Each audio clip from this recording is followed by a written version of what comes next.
I can't stand that old hag. I'll just stay at a hotel.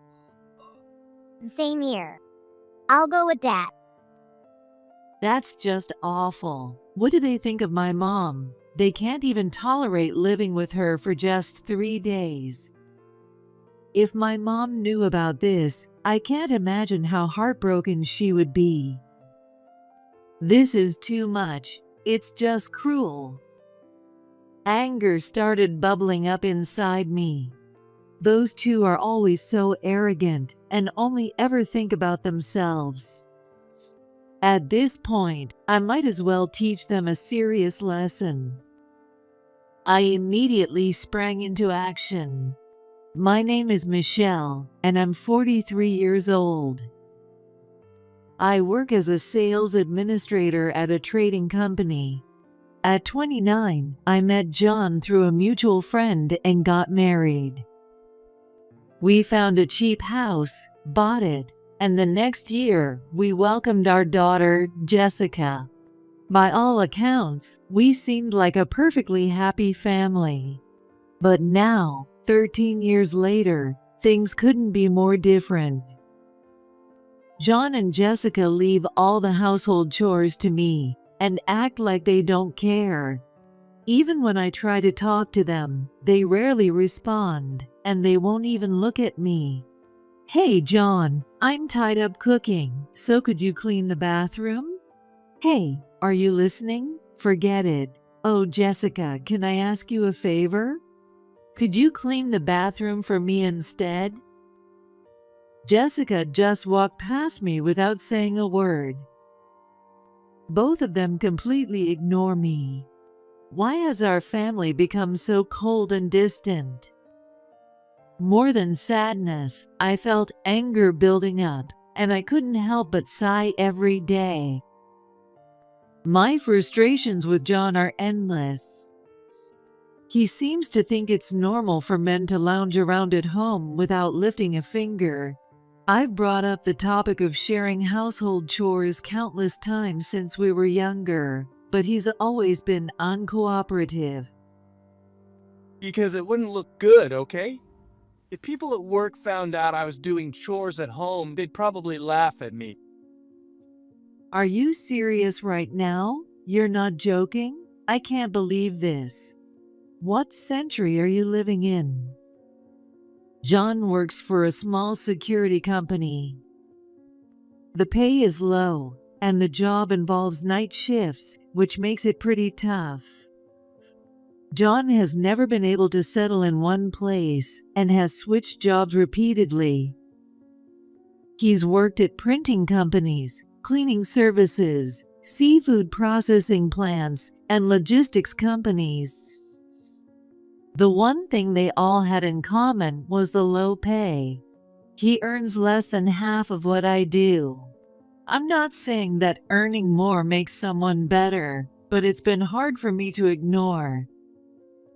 I'm stuck handling all the chores and parenting. Can't you pitch in a little? There are plenty of quick things you could do, like taking out the trash, washing the dishes, or cleaning the bathroom. There you go again. Don't you ever get tired of this? I'm exhausted. Security work is hard, you know? It's cold, I'm on my feet all day, and I have to stay alert. Can't I just relax when I'm home? Being a sales administrator at a trading company is tough too, but somebody has to do it, and that's why I also handle the chores and parenting. We're supposed to be partners. Why can't you work with me? Oh, for crying out loud, enough already. Both of you, just be quiet. I can't hear the TV at all. I'd blow up with frustration and start arguing with John, and Jessica would chime in with complaints. Embarrassingly, this has become our everyday life. It's exhausting. I should be able to live in a caring family and enjoy peaceful days. John is the perfect example of a passive, irresponsible husband. Even when I was sick with a fever and stuck in bed, he didn't step up. Instead of making his own meal, he came into the bedroom and said, Hey, what's for dinner? "Can't you see I'm sick? I have a high fever and no energy. Just leave me alone and make do on your own." What the hell? You're so irresponsible. It's your job to make dinner. I never agreed to that. Stop dumping everything on me and take care of yourself. In the end, John and Jessica went out to eat that night. I haven't had steak in forever. It was amazing. I still remember them saying that, almost as if to spite me. Jessica was in a great mood after filling up on her favorite steak. Apparently, it was much better than my cooking. Dad, you're the best. Let's go out for steak again, just the two of us. Sure thing. I'll take you again.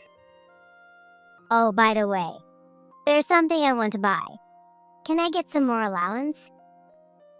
All right, Jessica. But don't waste it, okay? Thank you, Dad. Jessica jumped for joy. John was using food and money to win over our teenage daughter. Even though he rarely deposits anything into our joint account, he freely hands out allowance to Jessica. I'm the one who pays for the utilities, insurance, groceries, and household items. John spends his meager paycheck on his golf hobby, drinks, and of course, on keeping Jessica happy. Living like this, I can't help but feel the weight of unfairness and inequality.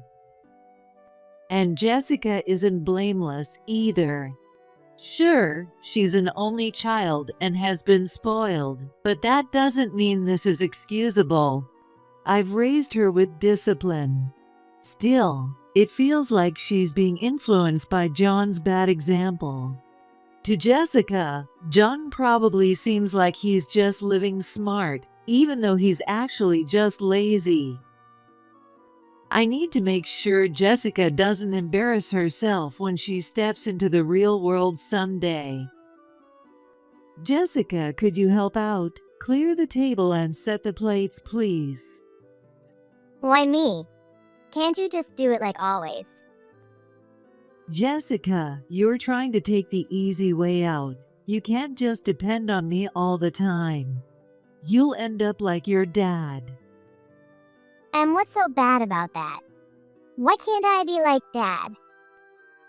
I saw this as a good opportunity to explain how much John's behavior has hurt me as his partner. Unfortunately, my words didn't seem to get through to her at all. In the end, she just laughed through her nose. No offense, but maybe you're the one depending too much, Mom. What do you mean? I mean, I think most moms out there are working harder than anyone else in their homes. That's just how the world works, isn't it? Well, I don't think that's right. Families are supposed to help each other out. It's not fair for everything to fall on me. Don't you agree, Jessica? Not really. Jessica looked completely indifferent, acting like it wasn't her problem at all. This is exactly the part of her that reminds me so much of John. Sure, she's just a kid, but her selfishness makes it impossible to reason with her. Jessica, when John is short on cash, turns to me, demanding this and that. If she doesn't get what she wants or things don't go her way, she glares at me and complains. This is the worst. Why is Mom so stingy? Other kids' moms are way nicer. Don't compare me to other moms. Well, all my friends at school think it's weird too. They say having such a stingy mom isn't normal. What are you even talking about with your friends? You shouldn't be bad-mouthing your parents in public. I've spent my busy days taking care of Jessica, driving her to and from school activities, packing her lunches, attending parent-teacher meetings. But not once has Jessica ever thanked me. Instead, she's more attached to John, who doesn't lift a finger and even thanks him. It's disheartening, frustrating, and makes my unappreciated efforts feel unbearable. Both John and Jessica make me feel this way. But even I have someone on my side. My mom, Laura, is that person. A former middle school teacher, my mom has always been my role model and the kind of woman I aspire to be. However, her strict nature doesn't sit well with John or Jessica. Whenever I visit her, they always find some excuse not to come along. This year was no different. When I visited alone, I apologized to my mom. Sorry, I couldn't bring them. John and Jessica kept saying they had work or sports practice and just wouldn't come. It's fine. To those two, I'm probably just a nagging old lady. Oh, by the way, last time Jessica said something that stuck with me. Older people have such outdated ways of thinking. It's so annoying. How rude of her. I'm so sorry, Mom. It's my fault for not raising her better. It's not all on you, Michelle. People are born with certain personalities. Maybe what they need is a big event that shakes up their thinking. It's true. Some people don't learn until they face a harsh reality. Perhaps John and Jessica need something that forces them to open their eyes. After that, Mom and I talked about renovating her old house, which had been showing its age.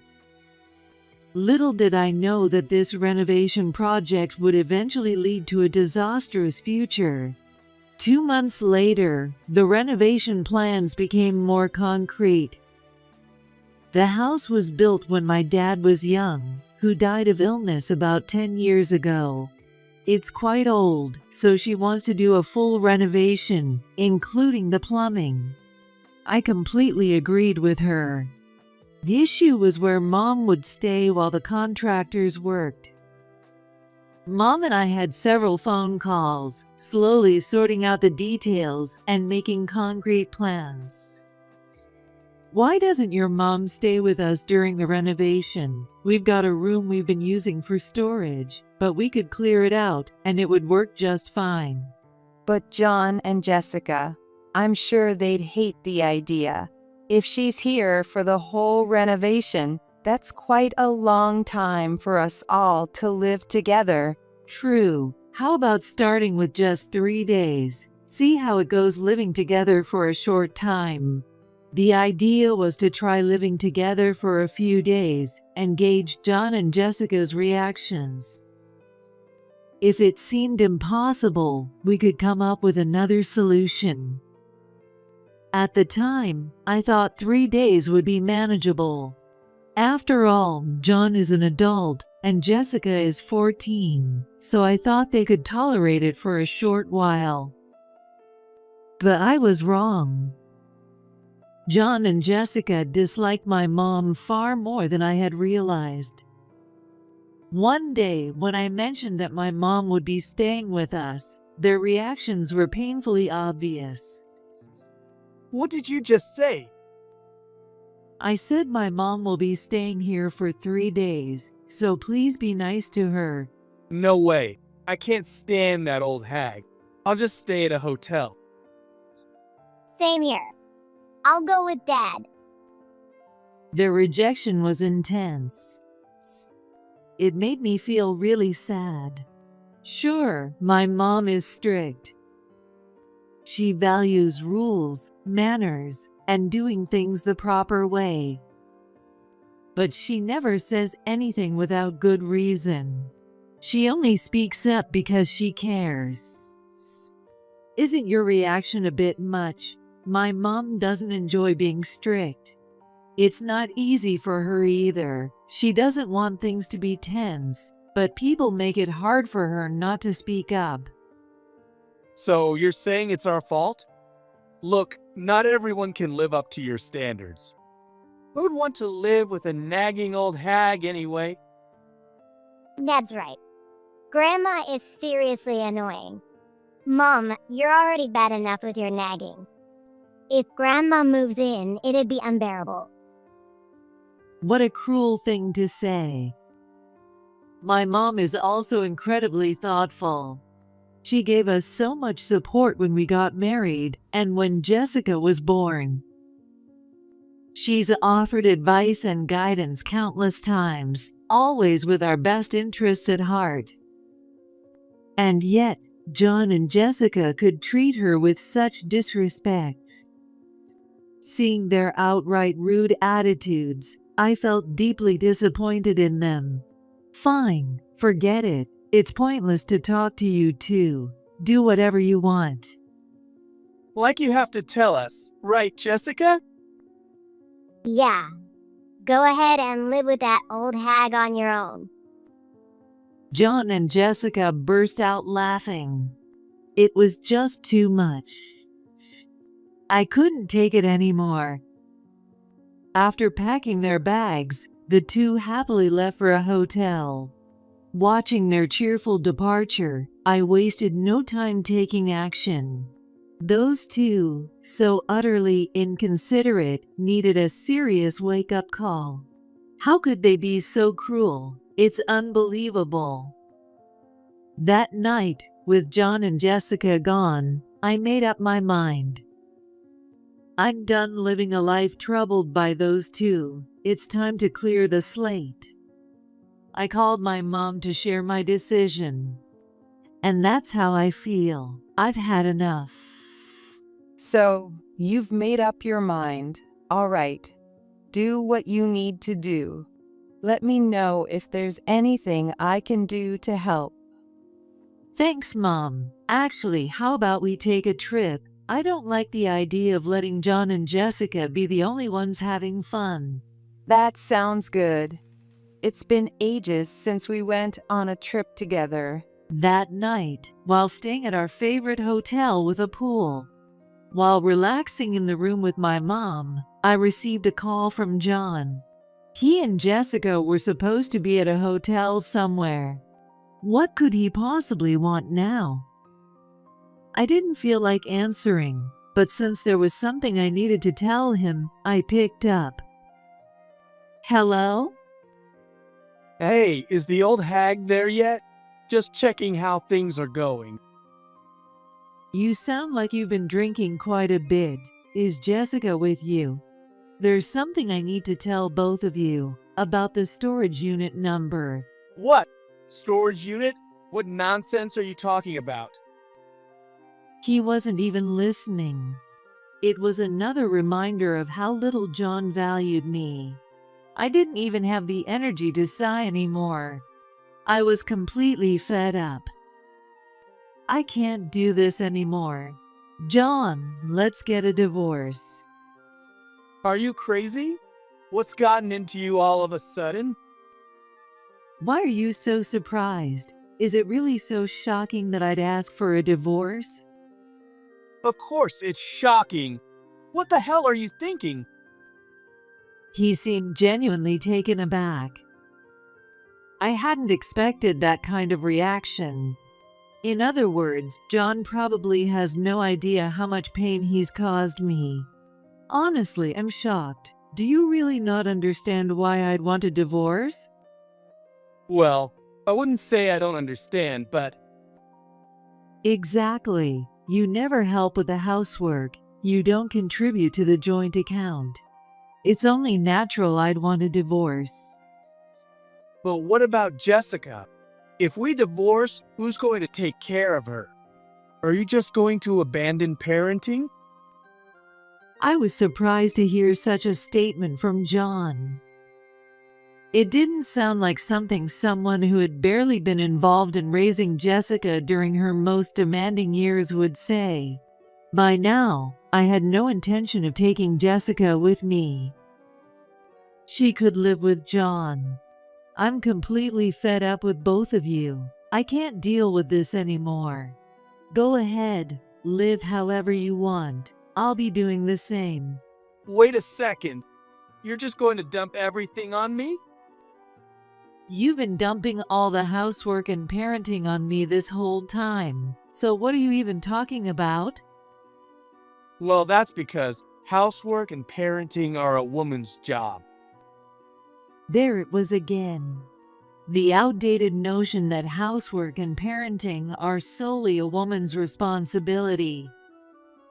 Men working outside to earn money, while women take care of the house and kids. That kind of division of roles is something I can agree with. You see, that's how it's supposed to be. But what's our reality? Both of us have to work outside the home to make ends meet. At least in our household, that's the truth. John and I both have to work outside the home to make a living. If we're both working, it only makes sense to share the housework and parenting equally. I can't understand why such a simple concept is so hard for him to grasp. My anger comes from being forced to endure an unfair environment for so long. Also, both you and Jessica have hurt my mom without a second thought, and I'm angry about that too. Well, that's because the old hag. No, I mean Laura is so naggy. I've told you before, it's because you keep doing things that need to be corrected. Passing the blame is just your way of avoiding responsibility. Why don't you take a hard look at yourself and reflect? John's basic attitude toward life was the problem. He wouldn't even wash his hands after coming home or clear his dishes after eating. Years ago, my mom had called him out on these things at her house. For Jessica's sake, you need to act like a responsible parent. That's when John started referring to my mom as a nagging old hag. My mom's concern for Jessica versus John's thoughtlessness. I believe John is the one at fault. Unable to come up with a counter-argument, John eventually cursed under his breath and hung up. After that, he ignored my calls and didn't reply to any messages. I had wanted to talk to Jessica as well, but it seemed I'd have to let that go for now. That night, I enjoyed some good wine with my mom, imagining the shocked faces of John and Jessica when they returned home. As I was unpacking, John called.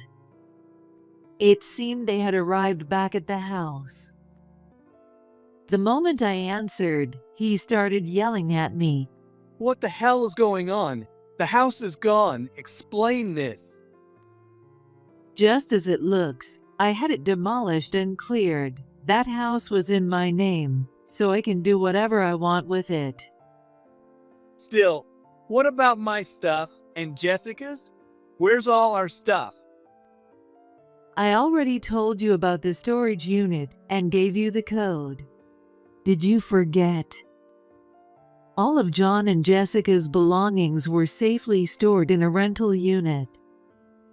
It was up to them to figure out their next steps and move their things to a new place. Sensing John's confusion, I brought up our divorce again.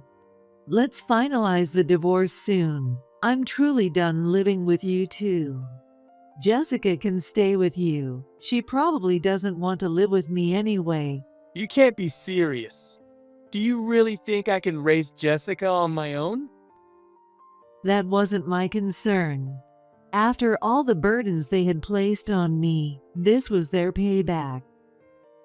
If John and Jessica end up living together, he might finally understand some of the struggles I've been through. After all, one of them or both will have to take care of the housework. No matter what they say, I have no intention of ever going back to being their housemaid. After making that perfectly clear, John finally seemed to accept the reality. Fine. Have it your way. Jessica and I will live on our own. We don't need you. We'll be just fine. Great. Go ahead and do that. At that moment, Jessica's voice cut in. Wait a second. It seemed she had grabbed John's phone. You can't just decide this without me. Me and Dad living alone? Why would it come to that? Jessica, didn't John tell you? I'm tired of living with you too. That's why I'm moving out. Eventually, I plan to file for divorce as well. Clearing the house was my way of showing my determination. Hearing this, Jessica was already on the verge of tears. She insisted there was no way she could live alone with John. Isn't that obvious? Dad can't cook. He doesn't clean. He can't do anything. That means I'll have to do everything, right? It's not that he can't do anything. You two need to sit down and have a proper discussion about how to divide the chores from now on. Jessica burst into tears, wailing about how unfair it all was. We'll show you. Just watch. In the background, John was still yelling. Ignoring his ranting, I calmly repeated the code for the storage unit and ended the call without hesitation. It was only 2 weeks later when John came crying to me. By then, I was enjoying life with my mom in a newly rented apartment. We had discussed housework and living expenses thoroughly, and there was no sense of unfairness between us. I was in such a good mood every day that hearing from John was nothing but annoying. What do you want? Well, I was wondering if you'd consider living together again if you're okay with it. No way. Absolutely not. I want a divorce, and I'll be sending you the papers, so give me your current address. Michelle, wait, please just hear me out. It was clear that John was desperate to avoid a divorce at all costs. I was certain he'd use Jessica as a bargaining chip next. And just as I expected, he started saying exactly what I had anticipated. I managed to rent a place and Jessica and I are living together, but she says she's at her limit. Jessica? What does she mean by at her limit? I don't know. Maybe it's my bad cooking, the small allowance, or whatever else. How am I supposed to understand what's going on in a girl's head? Stop whining. You two need to have a proper discussion. And just so we're clear, I have no intention of ever getting involved in your lives again. I intended to continue living separately until the divorce was finalized. Hearing the firmness in my voice, John sighed. Then, finally, he apologized. I'm really sorry. I realize now that I wasn't thinking about you at all. I regret it. Please forgive me. I understand that you're apologizing, but I don't know what exactly you're apologizing for. Can you be more specific about what you think you did wrong? Well, not helping with housework, not being involved in parenting much, and bad-mouthing Laura. That's better. At least you understand some of it now. But just because he apologized didn't mean I was ready to reconcile. Let's set a time to meet in person and talk things over. I made the suggestion. I would decide the time and place. John quietly agreed to my terms. On the day of the meeting, I chose a small, privately owned restaurant as the location. Expecting things might get heated, I asked the manager to seat us in a booth with a partition for privacy. When John and Jessica arrived a bit late, they seemed surprised to see my mom, Laura, sitting next to me. Laura, it's been a while. Hi, Grandma. Both of you, even if it's family, you should respect the agreed time. And feel free to call me an old hag like usual. It suits me just fine. John and Jessica shrank under my mom's cold words.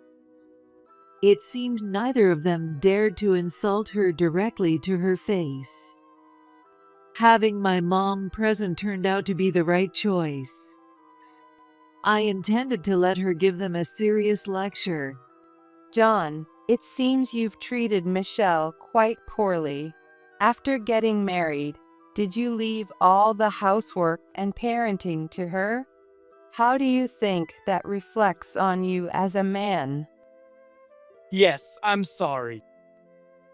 Both you and Michelle have jobs and come home tired, right? Even so, you made her handle all the cooking, cleaning, and laundry while you sat around doing nothing. Is that correct? Yes, you're absolutely right. Former teachers have a unique presence. Her tone was calm, yet incredibly intimidating. John stared intently at a single spot on the table, looking visibly distressed. When the topic of me staying for 3 days came up, I heard you said something like, "I can't stand the old hag, so I'll go to a hotel." Was Jessica nearby when you said that? Yes, she was right there. Children are deeply influenced by their parents. There's no doubt you've been a bad influence on Jessica. As I've said before, you need to reflect more on your role as a parent. Yes, I'm sorry. John apologized. My mom's sharp gaze shifted to Jessica next. Jessica hunched her shoulders. She must have realized that she was about to be scolded. Jessica, you've made mistakes too.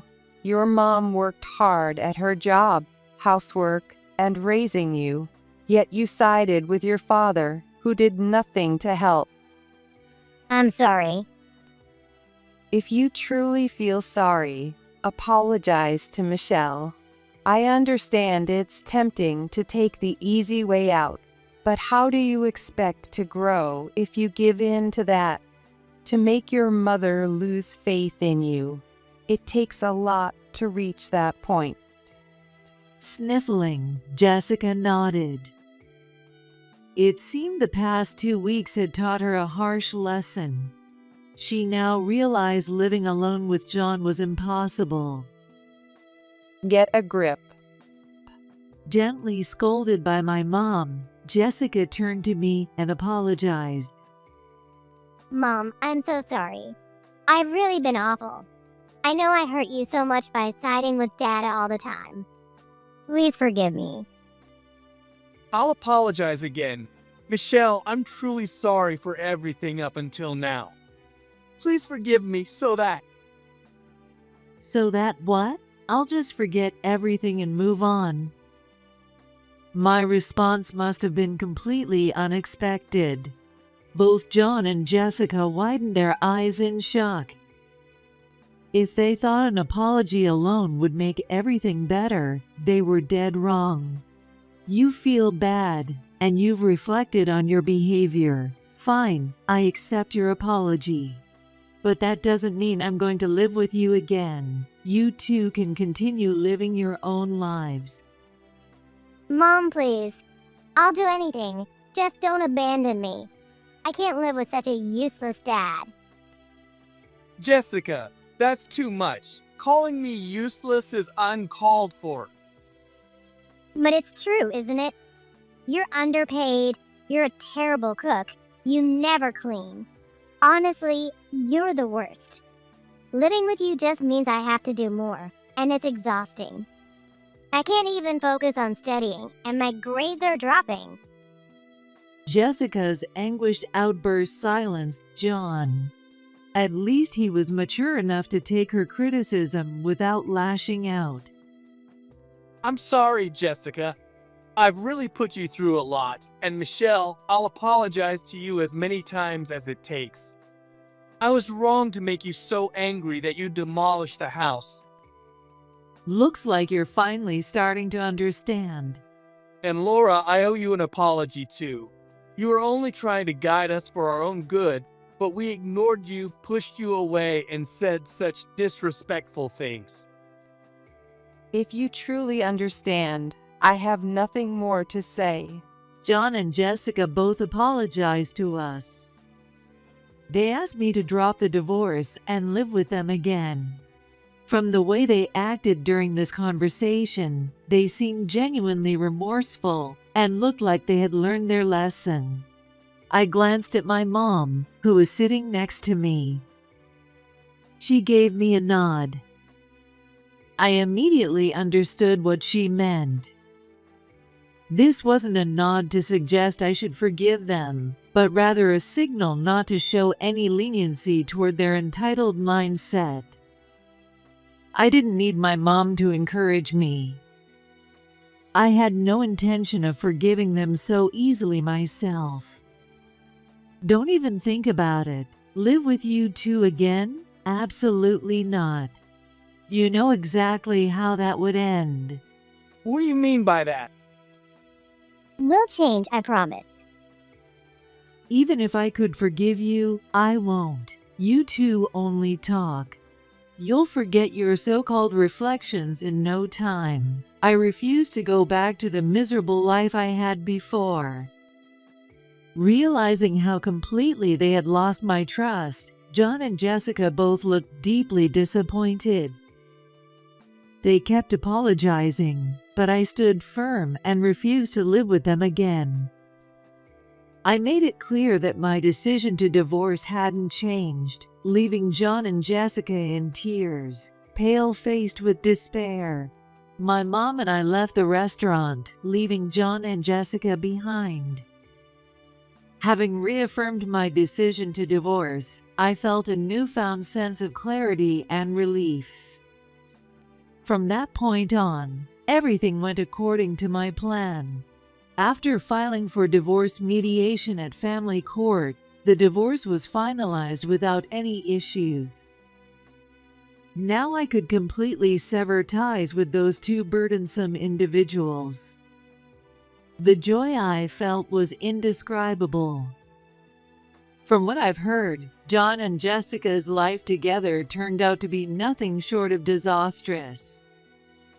Though they despised each other, they had no choice but to live together, leading to constant arguments. They would hurl insults at each other, and sometimes even throw things during their nightly fights. Naturally, their apartment became a total mess from such a lifestyle. It got so bad that their landlord eventually evicted them. The thought of John and Jessica desperately begging for forgiveness from the landlord amused me. Despite everything, I still received frequent calls from both of them. As usual, they begged for my forgiveness and pleaded to live together again. I wish they'd finally learn that no matter what they say, it's pointless. Please forgive me, Michelle.